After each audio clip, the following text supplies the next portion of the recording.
or ask for a portion than it is for you to say, because I don't want to eat, counties in this country have become the equivalent of what you would call Congress in the United States of America. Because after a president has garnered the total votes cast, you need 25% of the total votes cast in at least half of the counties. So what that tells you is that each county has got one vote in that, because they are counting the number of counties. President William Ruto, in his wisdom, his people in the lack of thereof, have decided to create Ijara County. They have decided to create Samafomofas County. You create Kuria, you create Teso, you create counties that have less than 100,000 people. Kiambu, with 2.4 million people, we were suggesting it becomes 3 counties, so that each county has got 800,000, 800,000, 800,000. These people had suggested a list of, was it 11 or 12 counties? Yes. And none of those had anything close to 500,000 people. None of them. But Kiambu, they are comfortable with it being 2.4 million people. So the people of Kiambu suggested and said, wait a minute. Then let us also demand for these 3 counties, so that we either go there and they are all thrown out, or we get something. Because if you go there and say, let us not have these counties, I'm telling you, William Ruto is going to pass those counties.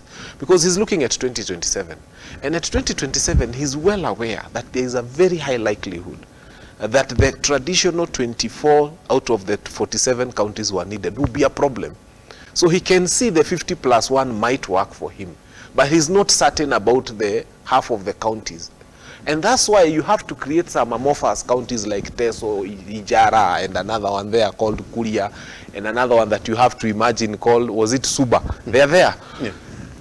And the idea was simple, that this county, whether it has 70,000 people or 35,000 people, when the presidential election comes, it has one vote.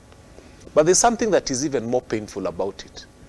Once these counties that I'm calling amorphous, non-self-sustaining counties are created, they will each have one senator. A senator has a voted Senate, and they are voting now for allocation of resources to counties. So you find Kiambu with 2.4 million people represented by one senator. And then these funny counties they want to create with 70,000, 100,000 people also have one senator. Now you have 2.4 million people having only one vote. And then a region that can be amalgamated into 7 counties, na bado itafika population ya Kiambu having 8 votes. So it's unfair. So we have to either say we give everybody or we deny everybody. And for us, that conversation, as the people of Mount Kenya, we shall not relent on having that conversation. In fact, if there's one thing that shall bring down those Bomas talks, it is the denial of populous counties within Mount Kenya to have their rightful share of the national distribution of resources. Is that the right place? And we have always made it clear, because is that the right place for that conversation? Yes, like it is the right place, because I'll tell you this. Yeah.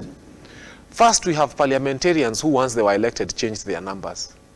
And every Mount Kenya parliamentarian, for information right now, have you had a memorandum coming from a Mount Kenyan parliamentarian who was elected on a UDA ticket? William Ruto comes to Mount Kenya every other Sunday for interdenominational prayers, but the other places he goes to launch projects. Have you had a Mount Kenyan MP standing and saying that we want 1 man, 1 vote, 1 shilling? Have you had any people from Mount Kenya and an MP talking about our tea, our coffee, our roads, Mau Mau Road that's stalled? They're only talking about shida yetu ni Raila asiingie kwa serikali, hatutaki huyo mzee, ukimusalimia utatoa hii uvae huku. That is the kind of talk we are having in Mount Kenya. What is when you are talking about climate change at KICC, yes, because for me it's very passionate. Our people in Mount Kenya, by the way, Moranga is the source of some of the most permanent rivers we have in this country. But they had nothing to say about climate change. They waited for that week to go. Once it was over, they started saying, Raila hataingia kwa serikali, Raila ndio anatusumbua.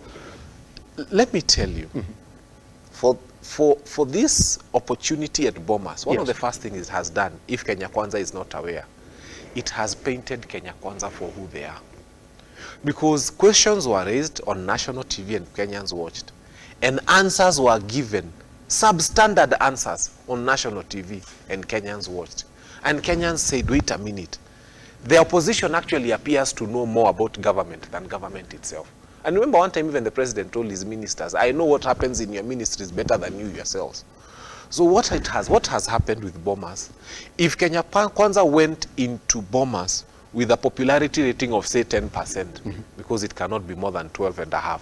Now they are probably standing at 7 or 3.25. So Bomas has had the effect of painting Kenya Kwanza as an incapable government. Has the opposition achieved? Yes. Even if Bomas was to end now and everybody went home, what Bomas has done, it has given Kenya Kwanza an opportunity to defend itself, yes, and to show its true magnanimity, yes, and they have failed finally. Kenya Kwanza came up as a government that was talking about the person at the bottom and what they are going to do for the person at the bottom. And they have failed, even in Bomas, to be able to paint the pictures of themselves as the people who were interested in the hustler. Yes. So what is the hustler saying today? Afadhali nani? Azimio. So I think if there's anybody who has lost at Bomas, it must be Kenya Kwanza. That's it. But just before I bring in Jackson, yeah.